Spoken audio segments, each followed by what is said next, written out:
Hey everyone, today I'll show you how to disable margin on Robinhood step by step. Before you start, if you have Robinhood Gold, you'll need to cancel that subscription first. Also, make sure any margin balance is cleared and all your funds are settled. If you're blocked from switching, wait a couple days until everything settles, then try again.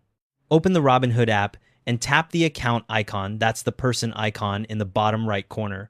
Your account profile screen will appear. Next, tap the menu icon, the three horizontal bars in the top right corner of your account screen. A menu will slide out with various account options. From that menu, select Investing. The Investing settings screen will open, showing your portfolio value and breakdown with various settings below. Now, scroll down until you see Account Type. You should see your current account type displayed. It'll likely say Margin Account. Select Switch to Cash Account. A confirmation screen will appear with a warning about this being a permanent change and a note that you'll only be able to trade with settled funds going forward. Confirm your choice by tapping the confirmation button at the bottom of the screen.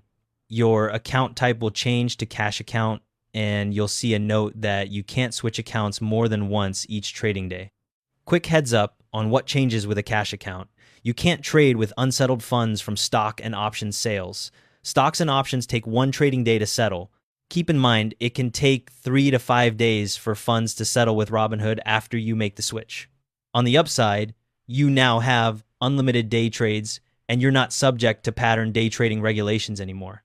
One thing to note, cash accounts can't perform options rolling, which is where you simultaneously close an option and open a new one.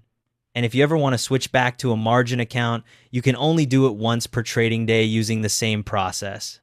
That's it. If this helped, leave a like and I'll see you in the next one.